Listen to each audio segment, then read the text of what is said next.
Potential for Pandemonium, published May 31st, 2026.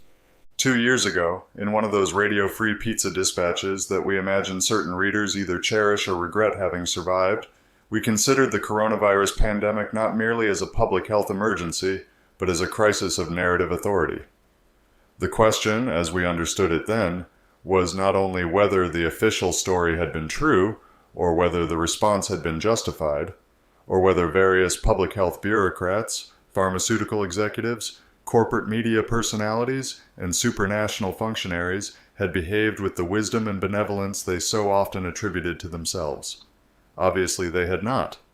The deeper question was how quickly a population could be trained to accept an emergency as a totalizing explanation for life, for movement restrictions, censorship, mandates, social division, institutional obedience, and the sudden moral reclassification of dissent as a danger to the species. In that dispatch, we also considered the stranger question of predictive programming, or what might be called prophetic entertainment, the recurring phenomenon by which mass media appears, whether by design, coincidence, archetypal resonance, or retrospective pattern-seeking, to anticipate the crises through which we later live. That discussion moved through Utopia, from 2013, The Lone Gunmen, from 2001, Pandemic Simulations, Vaccine Narratives, and the broader problem of how fiction and reality now seem to chase each other around the same haunted carousel. Our point was not simply that television sometimes quote-unquote predicts the future. Our point was that modern publics increasingly experience the future through images, storylines, and symbolic templates already supplied to them in advance. That problem has not gone away, but has instead become only more obvious since the official end of the 2020 to 2023 public health emergency. The next emergency does not need to arrive as another coronavirus pandemic in order to activate the same machinery. It only needs uncertainty, international mobility, anxious publics, public health coordination, media amplification, and some pathogen or other moving through the world with enough ambiguity to let institutions begin narrating the situation before ordinary people know what to make of it. In other words, the next emergency arrives pre-narrated. Which brings us, naturally enough, to this month's hantavirus outbreak aboard a cruise ship. May 2026 reports from the BBC and PBS described an international effort to trace passengers and close contacts after an outbreak of the Andes strain of hantavirus aboard the Dutch cruise ship MV Hondius. The vessel had departed Ushuaia, Argentina on April 1st with roughly 150 passengers and crew from more than 20 countries, made stops including St. Helena, and was continuing toward Spain's Canary Islands when the outbreak came under international scrutiny. By May 8th, 5 cases had been confirmed, including 3 deaths, while more than 140 people still aboard approached Tenerife for medical assessment, quarantine, or repatriation. Uncertainty defined the situation. Investigators had not confirmed where the outbreak began, though Argentine officials were examining whether a Dutch couple may have contracted the virus during a pre-cruise birdwatching trip. Nor was it fully clear how many people had been exposed, since dozens disembarked at St. Helena on April 24th before hantavirus was confirmed in a ship passenger on May 4th, and some had already traveled onward to other countries. Authorities in at least 12 countries, including the United States, United Kingdom, Canada, Germany, the Netherlands, Switzerland, and Singapore, were monitoring exposed passengers or contacts, while South African and Dutch officials worked to trace those who may have encountered a Dutch woman who later died after leaving the ship. The World Health Organization, WHO, emphasized that the outbreak was not the beginning of a COVID-like pandemic, describing the general public risk as low, because hantavirus usually spreads through exposure to contaminated rodent droppings rather than casual person-to-person contact. The Andes strain, however, is unusual because some scientists believe it can spread between people in rare cases, and symptoms may appear 1 to 8 weeks after exposure. As a result, the incident produced a striking image of post-COVID emergency governance. Dispersed travelers, delayed confirmation, incomplete contact tracing, medically equipped repatriation flights, anxious local residents, and public health agencies attempting to impose order on a biological event already moving across borders. Soon after the hantavirus outbreak emerged, a New York Post article from May 13th reported how social media users had begun pointing to the X-Files and The Simpsons as supposed examples of entertainment predicting the hantavirus outbreak aboard the MV Hondius. For our purposes, parallels to the X-Files are more interesting, given that the aforementioned The Lone Gunmen, depicting events remarkably similar to those of September 11th, 2001, just 6 months prior, was an X-Files spin-off, though of course The Simpsons has had a well-documented predictive capacity. In the X-Files 1998 film, a whistleblower tells Agent Mulder that an apparent hantavirus outbreak had actually served as a cover story for something else, calling it a, quote, silent weapon in a quiet war, end quote. Online observers naturally connected that scene to the recent outbreak. An article on Board Panda offered a more detailed account of the film, explaining that hantavirus functioned as a central plot device in a larger story of alien colonization, government secrecy, and biological cover-up, with deaths connected to a mysterious substance discovered in a cave, are publicly explained as a hantavirus outbreak. The aforementioned whistleblower explains to Mulder the supposed outbreak was in fact a government deception concealing, quote, the systematic release of an indiscriminate organism, end quote, by men who had been preparing a planned Armageddon for decades. Some commenters also folded the comparison into broader UFO discourse, which we discussed in a February bulletin, especially after former Congressman Matt Gaetz claimed on a podcast that he had once been briefed about alleged hybrid breeding programs involving captured aliens and humans. That's particularly interesting when one learns, as the Daily Star mentioned, that the hantavirus outbreak in the film was, quote, a cover-up for alien-human hybrid experiments, end quote. For our purposes, these articles' significance lies less in whether the X-Files predicted anything than in how quickly a real outbreak became absorbed into an older mythology of hidden pathogens, biological cover stories, state secrecy, alien disclosure, and emergency management. The X-Files comparison shows the same symbolic mechanism discussed in our earlier dispatch on predictive programming and the coronavirus pandemic.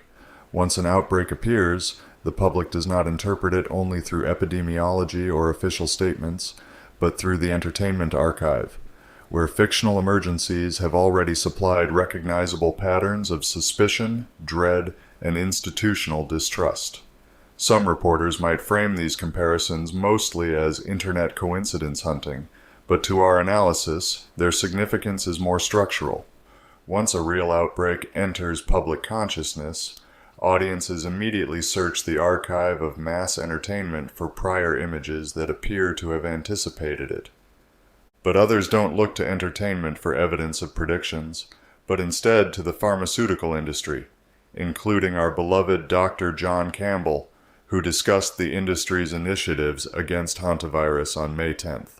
Here, Campbell agrees, for once, with the WHO, arguing that hantavirus is unlikely to become a broader pandemic, with the Andes strain spreading poorly between people and generally requiring close contact with someone already visibly and severely ill, and characterizes the individual risk to the public as negligible, with infection far more likely to occur through exposure to rodent urine, droppings, blood, or contaminated dust than through casual contact with passengers from the cruise ship.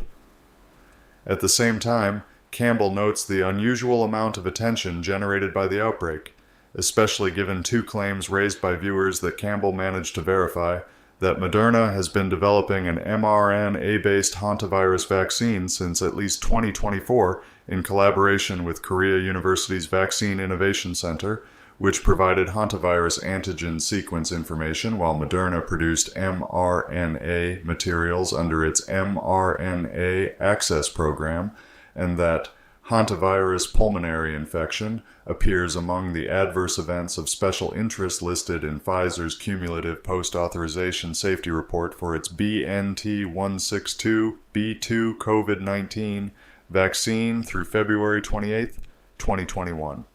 Campbell also connects that work to WHO pathogen prioritization efforts, noting that Hantaviride appears as a high-priority pathogen family in the WHO's 2024 prioritization framework, discussed in relation to the Disease X preparedness concept. Naturally, he asks why an mRNA vaccine would be developed for a disease with low human-to-human transmissibility, and whether the public health rationale, target population, and economic incentives make sense. While the appearance of hantavirus infection on Pfizer's post-authorization adverse event report, pointing out that hantavirus pulmonary infection appears on a long list of adverse events of special interest, Campbell repeatedly cautions that this listing does not establish causality and may reflect only temporal association, but argues that its presence is nonetheless noteworthy in the context of renewed attention to hantavirus and mRNA vaccine development. The broader conclusion is that the cruise ship outbreak itself will probably quote-unquote fizzle out, but that public distrust has become the central issue. People no longer assume international organizations, pharmaceutical companies, or public health institutions are acting transparently, especially after COVID-19. But hantavirus wasn't the only viral outbreak of the past month. Within days of the cruise ship story entering the public imagination, the WHO had also elevated an Ebola outbreak in the Democratic Republic of the Congo and Uganda into the category of international concern. The strain in question was not the more familiar Zaire Ebola virus, for which vaccine tools exist, but Bundibugyo virus, a rarer species of Ebola for which there is, as of this writing, no approved vaccine or specific treatment. According to a May 20th BBC report, the WHO warned that a vaccine specifically targeting the Bundibugyo species of Ebola could take 6 to 9 months to become available, even as the outbreak's suspected death toll continued to rise. WHO advisor Dr. Vasi Morthy said 2 possible candidate vaccines were being developed, but neither had yet gone through clinical trials. One candidate was described as the most promising because it would be equivalent to the existing Ebola vaccine used against the Zaire species, while another, based on the same platform as the AstraZeneca COVID-19 vaccine, was still being manufactured and lacked animal data to support its effectiveness. Morthy said doses of the second candidate might be available for clinical trial within 2 to 3 months, but emphasized that considerable uncertainty remained. WHO Chief Dr. Tedros Adhanom Ghebreyesus said there had been roughly 600 suspected Ebola cases and 139 suspected deaths, with 51 confirmed cases in the Democratic Republic of Congo and 2 confirmed cases in Uganda, both involving travelers from DR Congo. Although Bundibugyo is generally considered less deadly than some other Ebola species, its rarity means fewer medical tools exist to stop it. There is no approved vaccine, no targeted drug treatment, and only experimental countermeasures in development. The BBC also noted that early Ebola symptoms can resemble malaria or typhoid, both common in the country, making detection more difficult. Health facilities in eastern DR Congo were reportedly overwhelmed with suspected cases, with local workers warning of inadequate protective equipment, despite some supplies beginning to arrive. The aforementioned Campbell offered his own analysis of the proposed Bundibugyo Ebola vaccine in a video posted just yesterday. Here, Campbell describes the leading Bundibugyo vaccine candidate as an Oxford-style chimpanzee adenovirus, or CHAD, viral vector vaccine being developed in connection with Oxford University and the Serum Institute of India. He compares the platform to the Oxford AstraZeneca COVID-19 vaccine, noting that both use a genetically modified adenovirus vector rather than a traditional antigen-based approach. In this model, the injected vector delivers genetic instructions into the body's cells, which then manufacture the target viral antigen themselves. Campbell explains that for the Bundibugyo Ebola candidate, the intended target would be an Ebola glycoprotein. He contrasts this with mRNA vaccines, which use lipid nanoparticles to deliver RNA instructions, while viral vector vaccines use a modified virus to deliver DNA instructions. In either case, he argues, the important point is that the vaccinated person's own cells are made to produce a viral antigen. Accordingly, Campbell naturally expresses concern that if those antigens are displayed on cell surfaces, the immune system may attack the cells producing them, raising the possibility of immune-mediated harm, and therefore connects these concerns to broader criticism of the Oxford/AstraZeneca COVID-19 vaccine platform, which he reminds us produced serious adverse reactions. At the same time, Campbell distinguishes Bundibugyo Ebola from COVID-19 in terms of risk-benefit analysis. He noted that Bundibugyo Ebola can have an estimated fatality rate of roughly 30%, making the local danger substantial, even if the virus is unlikely to produce a global pandemic, because it spreads mainly through close person-to-person contact. For that reason, Campbell doesn't dismiss the need for a vaccine response, but said he would have preferred a more traditional antigen-based vaccine rather than another genetically modified viral vector platform. He echoes the BBC in reporting that the vaccine could potentially be ready for efficacy assessment within 2 to 3 months, while also emphasizing that the outbreak was likely to remain a severe regional crisis rather than a worldwide pandemic. In the cases of both hantavirus and Ebola, then, we don't seem to be watching the beginning of the next pandemic, at least not if one takes the WHO, Campbell, and the available epidemiology at face value, and at least not yet. With only 13 confirmed cases as of 26th May, hantavirus appears unlikely to become a global threat, and Bundibugyo Ebola, however deadly in the affected region, spreads through close contact rather than the sort of casual respiratory transmission that defined COVID-19. Neither outbreak, in other words, presently looks like the next coronavirus. But that may be exactly why they are useful to consider. The machinery of emergency narration does not require a COVID-level event in order to reveal itself.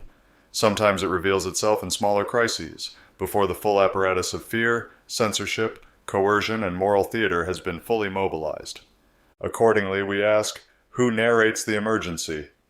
In the official stories, the answer remains obvious. The WHO, the U.S. Center for Disease Control, national health ministries, pharmaceutical corporations, approved journalists, and credentialed experts with conference lanyards.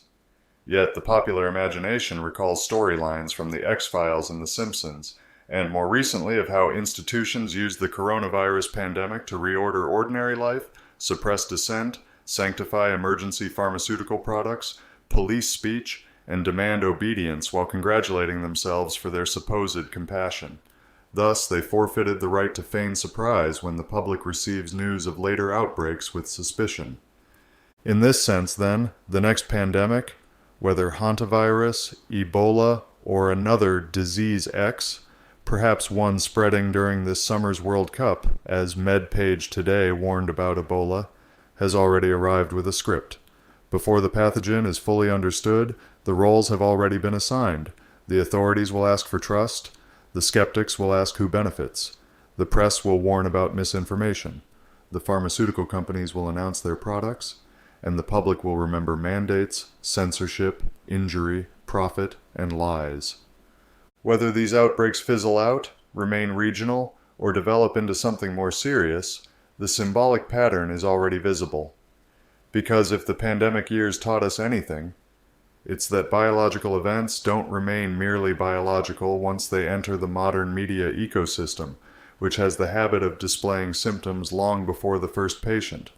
For now, we're told, hantavirus probably won't become a global pandemic, and Bundibugyo Ebola will likely remain a severe regional crisis rather than a worldwide threat. But if either story develops, you can count on us here at Radio Free Pizza to diagnose the narrative.